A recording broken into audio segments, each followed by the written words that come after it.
Introduce our two presenters to you today. We've got Kris and Jeanette, who are from Otago Girls High School, and they're talking to us today about the curriculum progress tools, which are made up of the learning progression framework and the progress and consistency tools. They have been on the journey of understanding the curriculum progress tools for a number of years and come to us to speak with wonderful hands-on experience of the actual pros and cons and upsides and pitfalls, and I'm really looking forward to hearing their presentation today. So Kris and Jeanette, are you all right if I hand over to you now? And yep, I good. look forward to hearing your messages. Yeah, cool. Okay, good morning. So I thought I'd start with a short explanation of what the LPF and the PACT tools are for those who haven't actually seen them before. So I'm just going to share my screen, and here we go. To get to them is very easy. I sometimes just type in LPFs or PACT tools and you come. Now the website is one of the really good things about the tools. So there's two parts to this. There's the LPFs, which we can learn about. And if I go to the maths framework, in the maths framework, it actually tells you about all of the aspects. I'm just not quite getting to the where I wanted to go. Obviously early in the morning for me. So in maths, you have 8 aspects. So additive, multiplicative thinking, patterns and relationships, using symbols and expressions. I'll just let you read them. Now the signposts are these wee things here. And what you get there is you get the big ideas behind each signpost, and then they've got 5 really good illustrations. So it is worth just going through and looking at the illustrations of the PACT tool. Now, for a secondary school, we found the additive and multiplicative thinking a little bit harder to deal with in a high school situation, but the rest of them are fairly straightforward. And one thing I learned last weekend when we went to the hui is if I look, say, at this one, and there is the big idea, what you're looking at, and they go through often a story with student responses, and they're not really necessarily intending that you have the conversation with the students. It's more those conversations underneath each exemplar are more about what the concept and level of thinking you're expecting each student to have, which is a bit of a breakthrough. The other thing you'll notice is the number at the end varies, and the gaps between the signposts vary. And that's because the jump between one concept and the next, so say patterns and relationships going from the second to the third, the jump of sophistication of each student's thinking is much greater between the second and the third than the jump from 4th to 5th. A good one to start on, if you want, especially if you're a high school teacher, we found the patterns and relationships, or the using symbols and expressions to think mathematically, a very good one to first look at to see the progressions of the thinking. The other side of it, so the LPFs are about the progression, the next steps as you move through a child's learning. The PACT tool is about, oops, would help if I ticked the right box. The PACT is about reports. So if I can get this, I should have practiced this. So under reports, you can have a number of report settings. So I could set it, this is just the demo site.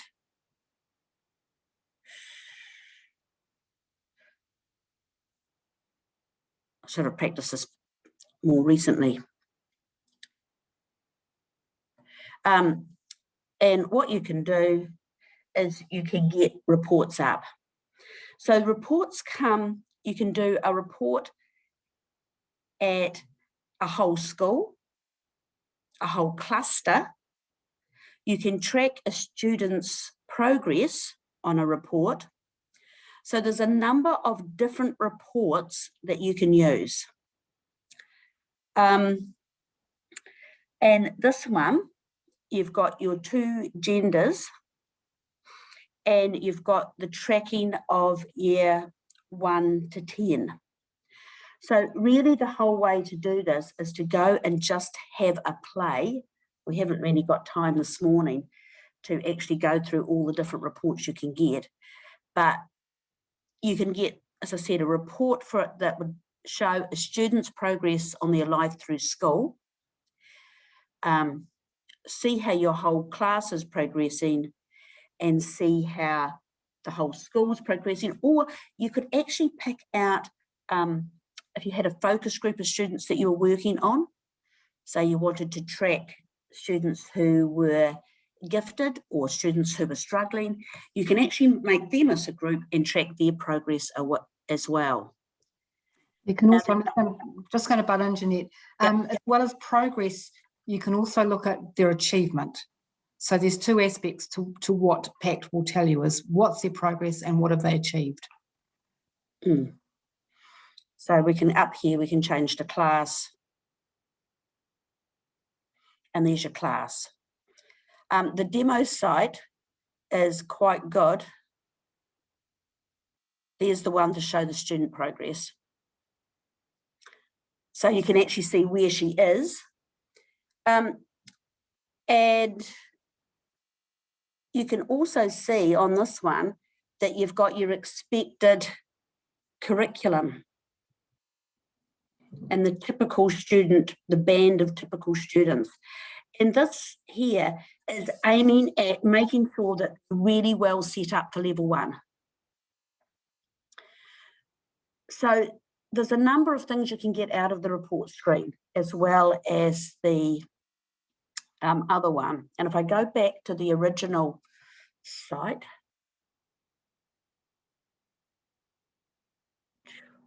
go back to progress tools, there are a number of really good little guides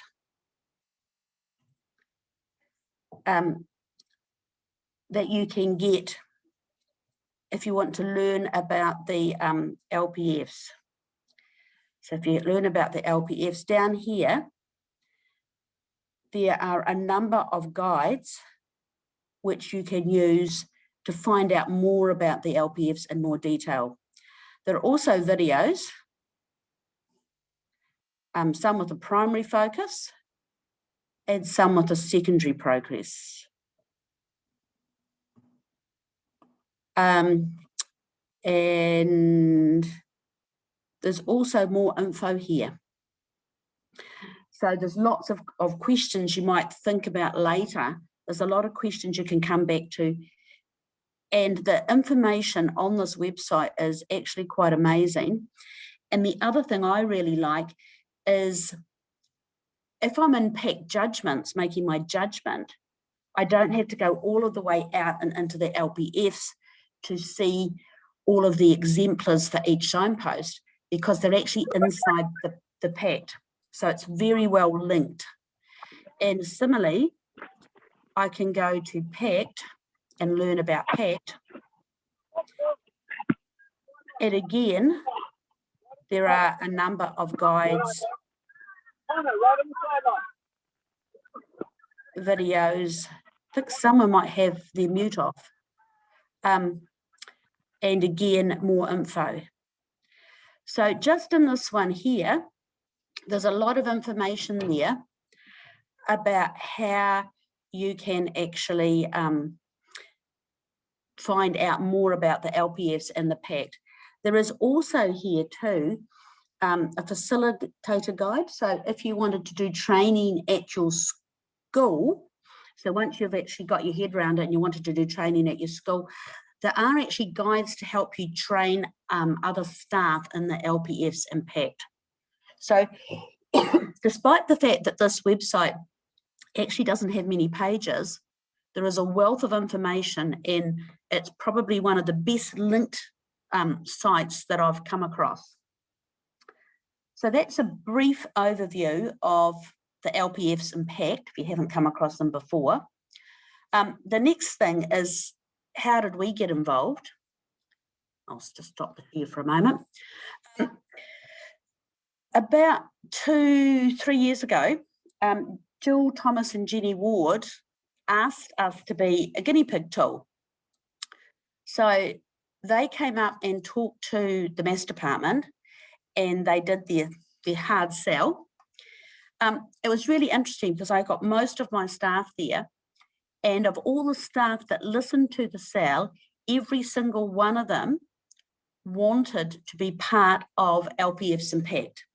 So we actually had 100% take up of all of the staff who are prepared to commit their time to learning about LPFs and Pact. So for the rest of that year, we met at regular intervals for a couple of hours. The school actually gave us 1 hour of PD time, and then we worked till about 4:30, sometimes quarter to 5-ish.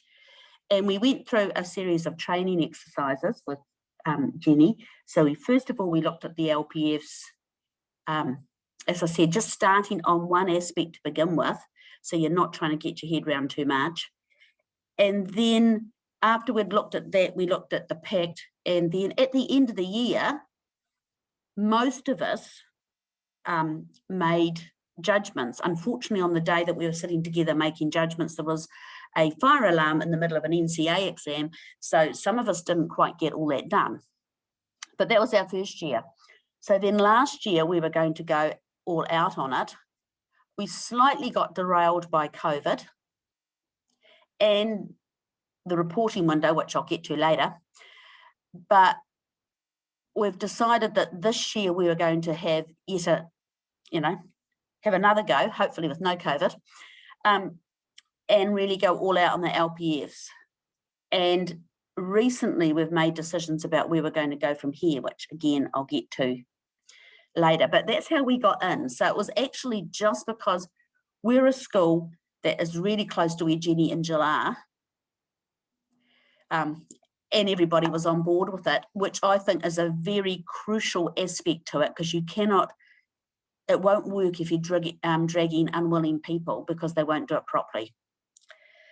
So the next thing is, what were the pluses that we saw in the LPFs? Because, you can go and look at it, but if there's no plus to doing it, why would you bother? There are a couple of things that Kris and I were discussing last weekend. One is, increasingly we're getting kids coming to us who are really low in the curriculum, and we're not familiar with the maths curriculum down at level 1 and level 2. But Kris has got a girl who's particularly low this year, and she said it's really useful to look at the LPFs to find out, okay, they can do this. What is a really good next progression for that student? So it's actually saving a lot of work and trying to deal with those kids who are so far below where we're familiar with. That's one thing which is really a big positive. So that whole idea that it's about the next progressions. If the students are here, what is a good thing to move them up? The other thing is, it's not supposed to be done on your end of topic test. It's not supposed to be a one-off snapshot, which is the problem with the EASTL and the PATs. They're a one-off snapshot of where a kid is on the day, and who knows, they're teenagers. The hormones could be raging. They could have had a fight with their mother. All sorts of things could have happened to make them not perform as they should.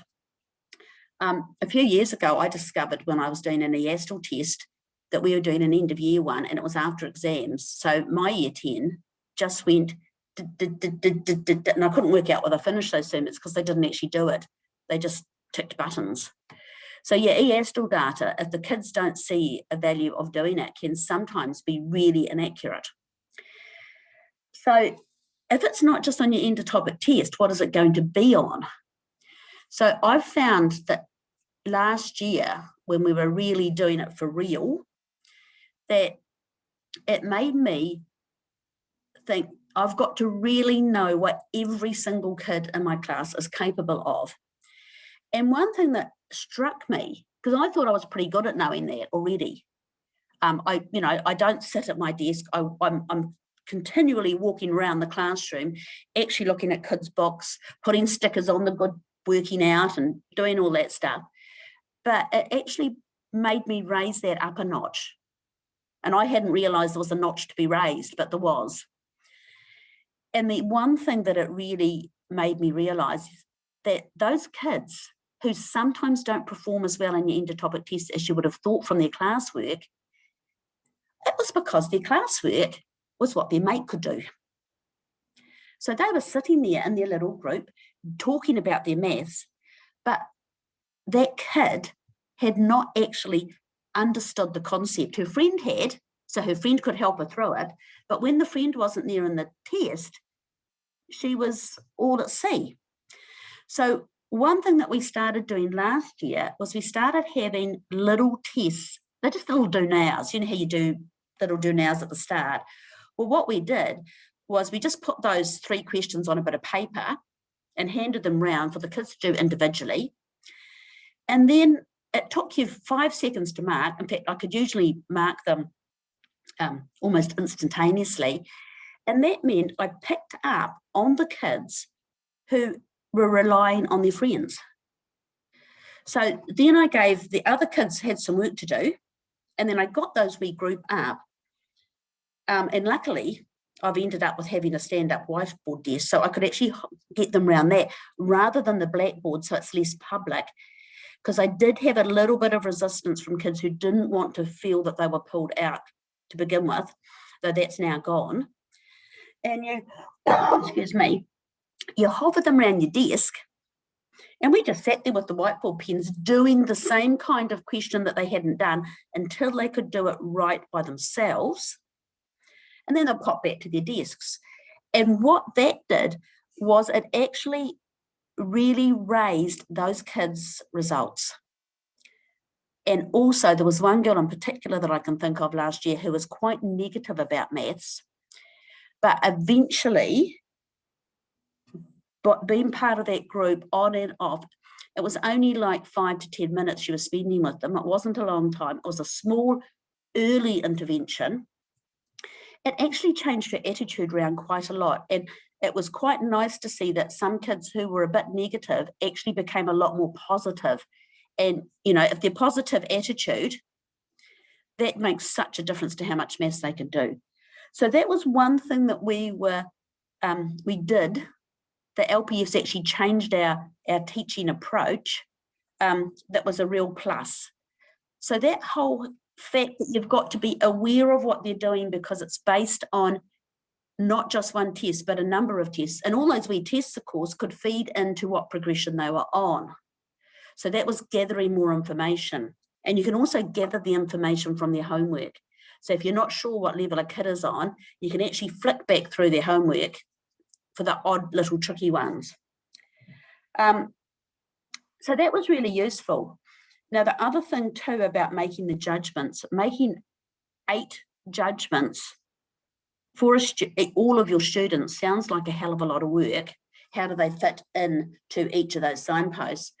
But very early on, Jenny explained to us, you don't make 30 individual judgments on 8 different aspects at all the little signpost things. Most of the kids in your class will be on two signposts. So if I've now just finishing teaching algebra, so I will look at the expressions, symbols and expressions. I know most of them are going to be on 2 signposts. So all the kids are on that 2 signpost. I can say, oh yeah, all these kids are the same, all these kids are the same place. I can just go, you're signpost 6, you're signpost 7. And then I look at Georgia, who's excellent.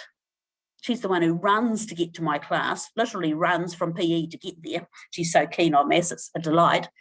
But I know she's so much better. So I just have to look at her being, is she higher? And then I've got some other kids who didn't actually come to school last year. So she's right down there. So I can just look at her individually. So you actually end up only having to make 5 or 6 calls of judgment at the most. So you do your bulk, and then you do your top and your bottom. If you've got someone who's shooting off the top and people who are dribbling down the bottom. And that means making the aspect judgments. Especially if you're fairly familiar with the LPFs, which you get more familiar with the more you use them, actually doesn't take hours. It probably takes you 20 minutes to half an hour for one aspect. But the benefit for me has been the increased awareness in my 4 hours a week that I have of where the kids actually are, not where the end-of-topic test necessarily puts them, because I've actually had to split those friendship groups in my mind and say, okay, Imogen is not as good as Maya, because Maya helps her all the time. And that's actually been quite valuable, and those small interventions early. The other pluses are reports, which they can inform on the student progress over a number of years. So that whole tracking to NCA, unfortunately, Otago hasn't been so keen on LPFs in the primary schools. I gather that's because of their very early link to national standards. And they're still tarred with that brush, even though they're a completely new, and they're not the same, they're new, they were completely overhauled and redone. I know some people worry about the fact that the data is held nationally, but then so is the EASTL data, so I can't quite see the worry. But if you're lucky enough to be in a high school where the primary schools and intermediates are using it, or if you're in a primary school, then it's good because you have those years, you can actually see the kids' trajectory. Are they tracking to be right for NCA? Are they dropping off the bottom? So maybe we need to rethink what we're doing, or are they doing a sterling job and they're zooming away and they're going to be absolutely fine? It can also let you look at gender, ethnicity, class, year level. So all those reports on your Pacifica or your Maori students is there. It's so easy to do because you just put the filter on and there it all is. The other thing, which we think is going to be a real benefit, the more I hear about the new numeracy tests, and I have to say I do have a few qualms and worries about the new numeracy, but that's another story. And we haven't got long enough for my points. The LPE, the Pact judgment tool, is going to allow you to see, are those students ready to sit that numeracy test, or are they unlikely to pass it? And I've gathered that really the idea is that when you think they are ready, when you are fairly sure they are going to pass, that's when you enter them for the numeracy test. And if they're really not ready, you don't set them up for failure. So it's sort of like a bit different from what we've had in the past, where it's been, this is the exam time, you do it. If you can do it, you pass, and if you fail, and bad luck. So somewhere over their 9-10 journey, the idea is hopefully they will be ready and they will sit the test. But if they're not ready at the end of year 10, you actually have to wait till year 11 to do it. And what they're going to do is they're going to put a band across that report so that you will be able to see this student is ready because they're in the band that says that they're at the right place to sit at. And the other thing I forgot to say in reports is, yes, you've got all those nice wee bar graphs, but in actual fact, you can point to those wee bar graphs and it tells you how many students, which students, all of that information is just there, just point and click. So that link to readiness, I think, especially in the early days of numeracy, while we are getting our heads around exactly the level of the new numeracy tasks, or the test, is actually, I think, going to be quite a valuable piece of information. It's not without its problems. So I'll go on to the minuses, and then I'm going to hand over to Kris in a minute. One of them is the 6-month reporting window. We work on a 2-year curriculum.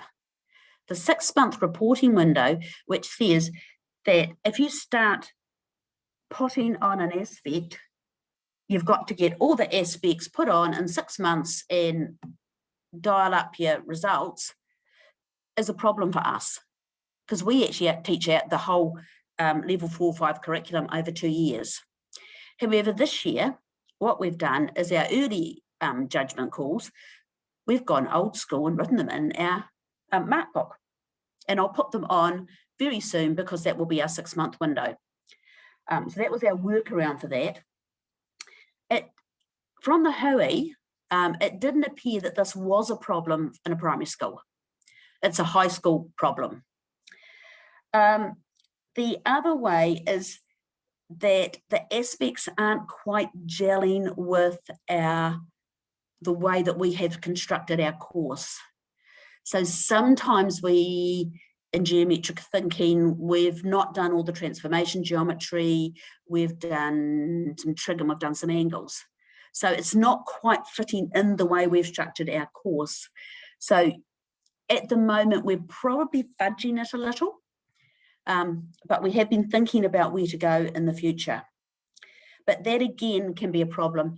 And the additive and multiplicative are a problem because they very much have a numeracy approach, like using numeracy strategies. And in actual fact, we've been mostly focused on our teaching on using real numbers, using lots of decimals, because that's the kind of problem that the kids are going to face in level 1. And actually the kind of problems that are currently in the numeracy portfolios. So that one, again, we've slightly fudged, but I think we'll be able to get better at as the years progress. Interesting. After the hui, where we decided that we needed to do more moderation about our common understanding of each of the LPF signposts, because we've got a few new staff, that weren't at the initial training. And also because Kris was tearing her hair out after teaching algebra to a not very motivated class. And our test, which is based on how our tests have been in looking at what the MCAT looks like, rather than the LPFs, we've come up with this radical idea after I came home and thought, oh, I wonder what an LPF test would look like for her. And I did one of those. And in that, instead of telling a kid that they've failed, you can say to a kid, oh, you're on signpost 3. Well done. Let's see if we can get you to signpost 4. Or you're on signpost 4. Let's see if we can get you to signpost 5. And the more we thought about it, we thought, well, actually, you could say, oh, you've really nailed signpost 3 and you're actually starting to get signpost 4. So you're nearly at signpost 4. So we can even add in extra gradations if we're talking to the kid. So we're focusing on progress. So our plan for next year, with the new NCA coming in, the new numeracy and the LPFs, is actually to completely redesign our Year 9 course around the LPFs, adding in where we think there are things that aren't mentioned that we feel we need to teach them because of where they're going in the future. So we'll have to do an LPF plus, rather than having our 2-year course that we had that was working for the current NCA system and fitting the LPFs around it. We're going to actually reverse it and fit the future needs of a student around the LPFs. So I haven't had a maths meeting to completely discuss that with the department, but I've talked with a lot of people individually and actually had a very positive response from everyone I've talked to so far. I actually even want to change our end of year reporting, but for that I'll have to convince SLT this is just a brilliant idea, but I'll just work on my plans of persuasiveness for that. So that's a very brief and a bit disorganised what LPF and Pact are, but if you go and look at the site, it's great. How we got involved, what we found really good about it, the problems we've had, where we're sort of going to from now. And now I'm going to hand over to Kris, who's going to do a bit of a run through of setting it up because she's been our admin person. And then one of us will actually give you our very brief recommendations at the end. I'm going to shut up now, Kris. Okay, thanks, Jeanette. Hi, everyone. Good to see lots of people here. I'm going to talk briefly about the setting up part, and Jeanette mentioned that I'm our school admin. So what I'm going to do is I'm going to share my screen and take you to the website. Okay, so this is really, it's all written here, so which is why we don't have any slides, because you can just go to the website and have a look. So it's a very intuitive, straightforward process. You do need to have an admin person. That admin person should really be what's called an education sector login designated authoriser. So it's in a secondary school, it's a little bit like a principal's nominee function in terms of you can work with people's role in the education sector. I'm not sure who that person would be in a primary intermediate school. It could be someone separate outside, it could be an SLT, it doesn't really matter. So first of all, you need to get the system turned on. So that's a matter of making sure you contact the Education Service Desk. They will get your administrator to use the tool. They also provide quite a lot of good support. So then once you've got your administrator is in there, you can use your school management system to get your groups and things set up. If you're using Edge, there are a few fish hooks. You may need to set up your groups. That's the groups for each class. You may need to set them up manually. It takes about 10 minutes per class. In a secondary school setting, Edge doesn't talk to Pact very well, which is a bit of a pain. Once you've got everything set up, then the administrator's role is really to manage your data. So if there's new kids come in, enter them manually in a class if that's what you need to do, set your reporting windows, and then work with whoever's going to do your reports, or the person doing the report may just go ahead and do those. So there are really sort of 3 levels of what you need to do, and that is your administrator who does the overall management of how the system works, your school leaders, which are the ones who can generate and view your reports, and your classroom teachers who just work with their own data. And so basically, here is the process.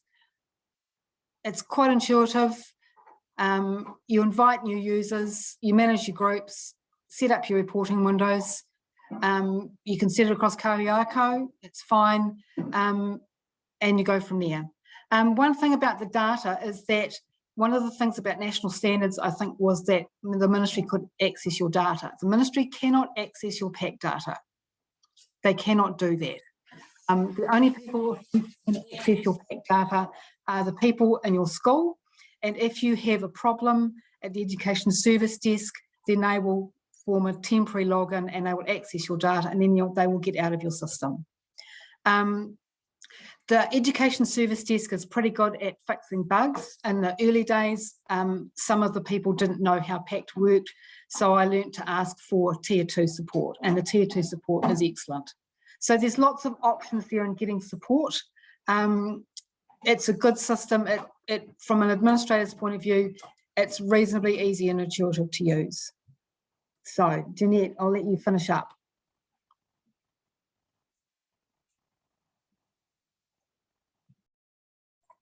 Just need to unmute yourself there, Jeanette.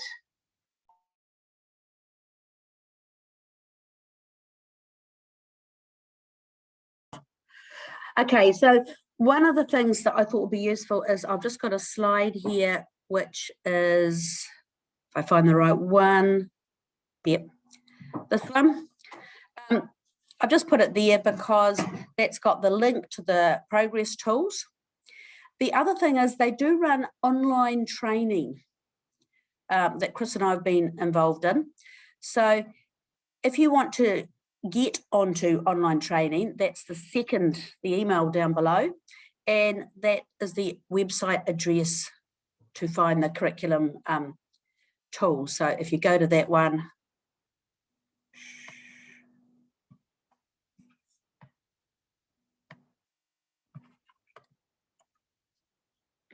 that takes you to here. And the other address was if you want to find out how to get onto the online training. The one that Jenny's running is finishing in a couple of weeks, but I was talking to someone at the Hui and they said more. So this has the link to where you can go and find out about, learn about the LPFs, or go to them, learn about PACT. And as I said, there are guides and there are videos. The demo site, which is what I showed you when I was showing you the reports, the demo site is really good if you want to go and learn about what kind of reports you can make and just have a play. But the website's very good. And I think that's us. Unless you can think of anything I've missed, Kris. No, you want to ask lots of questions. There's enough of us around now that have done more than dip our toe, and it's worthwhile just having a go because it really is worthwhile. Oh, yeah, dip a toe in. Maybe just even pick something like the algebra one. I think is probably, the two algebra ones are probably the most secondary school ones. So maybe just pick on those and have a go and see if you can get familiar with those and use those to make judgments. And that will actually allow you to see that it doesn't have to take a lot of time. Thank you so much, Kris and Jeanette. It's really informative and given a really good overview of the two parts really of the curriculum progress tools, you know, that learning progression framework, getting that kind of mental picture, if you like, of how kids develop in their thinking right through from year 1 through to year 10. I love that. It really helps to guide teachers thinking about what the students are doing and what their next steps are. And you've also demonstrated just exactly how that PACT tool synthesizes that those judgments from the teacher. It's a way of collecting together those OTJs into that PACT tool to then create those reports and things. So really informative. There have been a few questions come up as you've been talking, and I think that Kris and a few others have been jumping in and answering. So I will just bring up a couple of those. As there was a question there about student workload for teachers in terms of tracking all the students, and I think that you've found ways of in your planning, but also with those little we do now questions, of ways of capturing student data quickly and effectively. Is there anything else you want to add to that?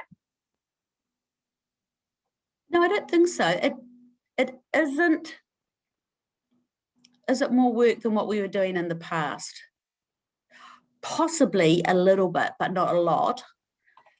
But it is more rewarding because even in 1 year, I have seen, I've managed to turn kids around that possibly in the past I wouldn't have. So it's very rewarding, and it's not a lot more work. And I think next year, when we have to redesign our year 9 course anyway, and we go to this whole, I've gone dark, LPFs based course, it will be less than it was.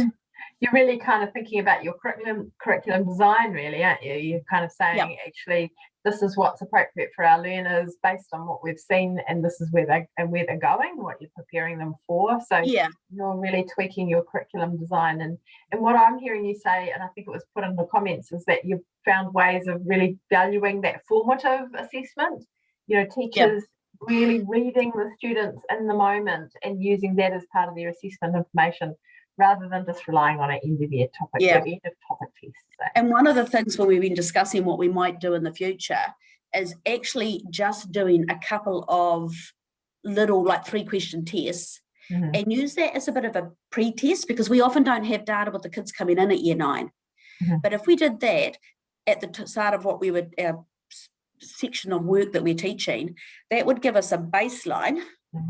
And then when we do our, by the end, using a number of things, we'll be able to see whether, and hopefully it's like this, not like this, but it'll allow us to actually look at the progress over our teaching without a whole lot more work. And we get so little teaching time. I know this is a thing anywhere, but we only have 3 hours in year 9. And out of a 10-week term, we're lucky to get 8 weeks. So we have very little teaching time. And I've never been a great fan of spending a whole period doing a formative test, because often it's a test where the kids couldn't do anything. So it's a wasted of a period, and I'd rather be teaching. So this will allow us to gauge progress, but without taking up the teaching time. That's awesome. I might just give one of the things that I think is very valuable, especially in a secondary school where you don't necessarily have math specialists, or in another school where you're not necessarily got very maths confident teachers, is that the moderation that's talked about is not moderation in the secondary school sense. And it really comes back to a shared understanding of what we're teaching and a shared understanding of what it looks at different signposts. And I think that's really valuable from a teacher's point of view. It just increases your understanding of what you are expected to be teaching and supports you as well. Yeah. And I actually think that often the best PD that I've ever had has actually been sitting within the department and having those professional discussions about what we're teaching while we're doing it. And actually, even those informal ones that we have at interval and lunch, because we sit together in our workroom, those ones are the ones where you actually, it's like 2 heads together are better than 2 heads apart. And you really get yourself on an upward spiral. So since I've come up with what we might do next year, I've had conversations with Kris, which have taken us to the level, and conversations with other staff members Friday after school that have actually come up with even more ideas that are going to actually make it even better. So those discussions within your department about it have been great. And I think the LPFs engender discussion. There's a few more comments that's been added through to the comment thing about teachers using exit tickets and do nows based on the previous day's work, and so that's awesome. Those are all techniques that you're really capturing that data and making a judgment. So I'm totally hear that that's a great thing. And so if anyone else has got any questions, you're welcome to jump in, turn yourself off mute and ask a question or pop it into the chat. There was another noticing from a school that they were noticing that feeder schools, that some of these feeder schools, they've got areas of maths where the students aren't achieving so well. So that's really interesting, but would be interesting to be able to filter by feeder schools. But I suspect that you're probably already seeing that information. So wouldn't it be great to be able to have those conversations through with your feeder schools around what you've noticed? You know, are there areas that are deficit? Are there ways of creating collectives within our primary, intermediate, secondary, and growing our shared understanding, as you called it, across some of those frameworks that are not as familiar for some teachers? And wouldn't it be great to have that working relationship, even on a day-to-day level? You know, what does this mean? How does this work? You know, unpacking all of that stuff together across sectors would be just a dreamy, I reckon.